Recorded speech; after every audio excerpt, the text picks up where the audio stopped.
দুনিয়ার প্রত্যেকজন ইনসান, প্রত্যেকজন মুমিনকে যে দায়িত্ব দিয়েছেন, তার মধ্যে থেকে দুইটি দায়িত্ব প্রত্যেক মুমিনকে পালন করতে হয়। সর্বপ্রথম যেটি দায়িত্ব, যেটি জিম্মেদারি আল্লাহ তাবারক ওয়া তাআলা দিয়েছেন, সেটি হলো ইস্তেকামতের সহিত চলা। আল্লাহ তাবারক ওয়া তাআলার প্রত্যেকটি হুকুমকে ইস্তেকামতের সহিত, অর্থাৎ যেভাবে আল্লাহ আদেশ দিয়েছেন ওই রকম ভাবেই পরিপূর্ণতার সহিত আদায় করার চেষ্টা করা। তো ইস্তেকামতের সহিত চলতে হবে। আল্লাহ তাবারক ওয়া তাআলা যে সমস্ত আদেশ, হুকুম ও আহকাম আমাদেরকে দিয়েছেন, আল্লাহ তাবারক ওয়া তাআলা তো অনেক শক্তভাবে আদেশ দিয়েছেন। যেরকম ভাবে আল্লাহ তাবারক ওয়া তাআলা কোরআনের মধ্যে নামাজ সম্পর্কে বলেছেন, আকিমুস সালাহ, আকিমুস সালাহ, তোমরা নামাজ কায়েম করো, তোমরা নামাজ প্রতিষ্ঠা করো। আল্লাহর আদেশ তো অনেক সত্য যে নামাজ পড়তেই হবে, নামাজকে কায়েম করতে হবে।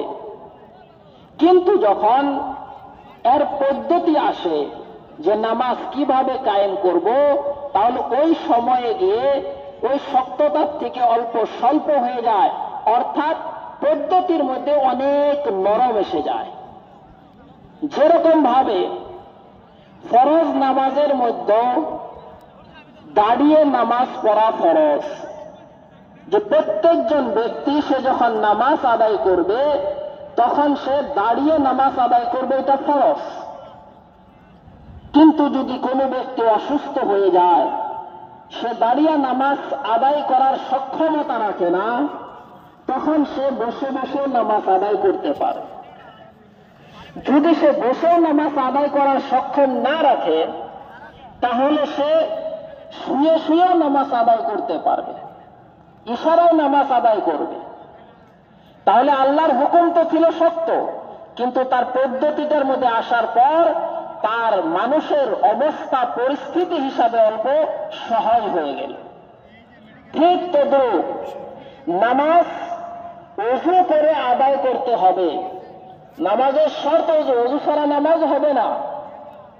কিন্তু একজন ব্যক্তি অসুস্থ হয়ে গিয়েছে, সে পানি ব্যবহার করার উপযুক্ত না।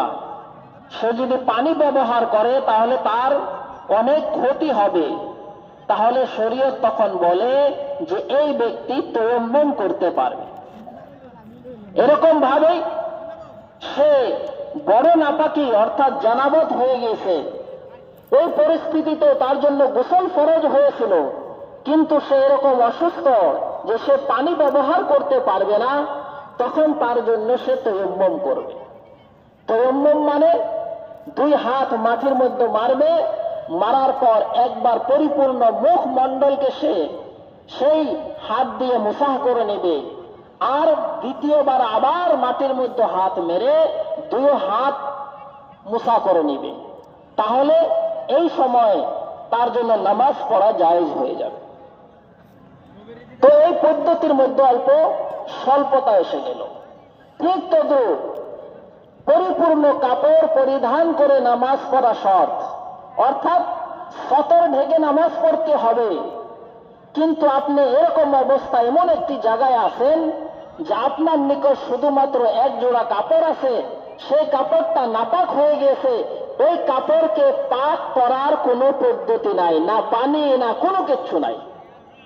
তাহলে বলা হইতেছে যে ওই সময় আপনি ওই নাপাক কাপড় পরিধান করে আপনি নামাজ পড়বেন। ঠিক তদ্রূপ একজন ব্যক্তি তার নিকট কাপড় নাই, তাহলে সে কিভাবে নামাজ পড়বে? আল্লাহ তাআলা আমাদের প্রত্যেকজনকে হেফাজত করুক, যেন আমাদের জীবনে এরকম কোনো অবস্থা না আসে যে আমাদের কাপড় ছাড়াই নামাজ পড়তে হয়। যেরকম উদাহরণ দিয়েছেন যে একজন ব্যক্তি সফরে যাচ্ছে, রাস্তার মাঝখানে গিয়ে তাদেরকে ডাকুয়ে ধরে নিল। ডাকাতে ধরার পর তার যা ধন সম্পদ ছিল সব তো নিয়ে গেল, তার পরিধানের কাপড়টাও নিয়ে তাকে উলঙ্গ করে দিল। এখন সেই ব্যক্তি তো উলঙ্গ হয়ে গেছে, অপরদিকে নামাজের সময় এসে গিয়েছে, এখন সে কি করবে? বলে সে ওই উলঙ্গ ভাবে নামাজ পড়বে, কিন্তু পদ্ধতিটা কি হবে? এখন সে দাঁড়িয়ে নামাজ পড়বে না, বরঞ্চ সে বসে বসে নামাজ পড়বে। আর শুধু বসে নয়, রুকু সেজদাও করবে না, বসে বসে ইশারা করে নামাজ পড়বে। তাহলে এটা আল্লাহর বিধান। তো আকিমুস সালাহ শক্ত ছিল, কিন্তু পদ্ধতিতে মধ্যে অল্প গিয়ে কি হয়ে গেল? সহজ হয়ে গেল। ঠিক তদ্রুপ কিবলার দিকে রুখ করে নামাজ পড়া জরুরি, কিন্তু যদি কোনো ব্যক্তি এই রকমের জায়গায় চলে গিয়েছে, সে জায়গায় যাওয়ার পর কেবলা কোন দিকে সে এটা এখনো টের পাচ্ছে না, সে কেবলাকে পরিপূর্ণভাবে নির্দিষ্ট করতে পারতেছে না, তখন সে কি করবে? সে মাসলা হিসাবে তাহারি করবে, অর্থাৎ সে নিজে নিজে চিন্তাধারা করবে যে কেবলা কোন দিকে হইতে পারে।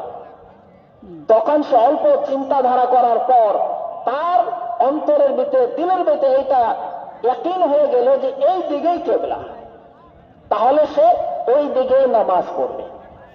নামাজ শেষ হয়ে গিয়েছে, তারপরে একজন ব্যক্তি তার নিকটে এসে বলতেছে যে ভাই, আপনি যে নামাজ পড়ছেন এইদিকে তো কেবলা না, কেবলা তো অপর দিকে, আপনি যেদিকে নামাজ পড়ছেন তার উল্টো দিকে কেবলা, কিন্তু আপনি তো অপর দিকে নামাজ পড়ে নিলেন। তো আমাদের ইমাম আবু হানিফা রাহমাতুল্লাহ আলাইহির মাসলাক হিসাবে এই ব্যক্তির নামাজ হয়ে গিয়েছে, আর আবার দ্বিতীয়বার নামাজ পড়ার দরকার নেই। তাহলে আমরা বুঝলাম যে নামাজ আল্লাহ তাআলার আদেশ, পড়তেই হবে শক্ত হুকুম, কিন্তু এর পদ্ধতির মধ্যে অনেক সহজতা এসে গেল না, মানুষের পরিস্থিতি, মানুষের অবস্থা বুঝে। এই জন্য আমাদের দিন শিখতে হবে। আল্লাহ রাসূল সাল্লাল্লাহু আলাইহি ওয়াসাল্লাম বলেছেন, আদ-দীন ইউসরুন, দিন অত্যন্ত সহজ, দিন একেবারেই সহজ, কিন্তু আমাদের জানতে হবে। আজকে আমরা দিনকে জানি না, দিনের মাসলা মাসাইল এবং কি দিনকে আমরা শিখার চেষ্টা করি নাই, যার দরুন দিন আমাদের নিকট অনেক শক্ত মনে হয়, দিনের উপরে চলা আমাদের জন্য অনেক কষ্টদায়ক মনে হয়। কিন্তু মনে রাখবেন, দিনের উপরে চলা অত্যন্ত সহজ, দিন যদি আমরা শিখে নেই। এই জন্যই আমরা প্রত্যেকজন ব্যক্তিকে আল্লাহ তাবারক ওয়া তাআলার রাস্তায় বাহির হওয়ার জন্য, আমরা বাহির করার জন্য চেষ্টা করি, যেন সে তার জীবনে দিন আনে, সে আল্লাহর রাস্তায় গিয়ে দিনকে শিখে, আর দিন যে দিনকে সে কষ্ট মনে করে নিয়েছে, সেই দিনটা তার জন্য যেন সহজ হয়ে যায়, সেই দিনের উপরে চলা তার জন্য যেন আসান এবং অত্যন্ত সহজভাবে সে দিনের উপরে চলতে পারে। এই জন্যই আমাদেরকে 4 মাস চিল্লা এরকম আল্লাহর রাস্তায় বাহির করানো হয়, শুধুমাত্র তার জীবনে দিনটাকে সহজভাবে এনে তার উপরে চলার জন্য। रमजान मुबारक आ रहे हैं, बस चंद दिन में अल्लाह का अज़ीम रमजान में नहीं रखा।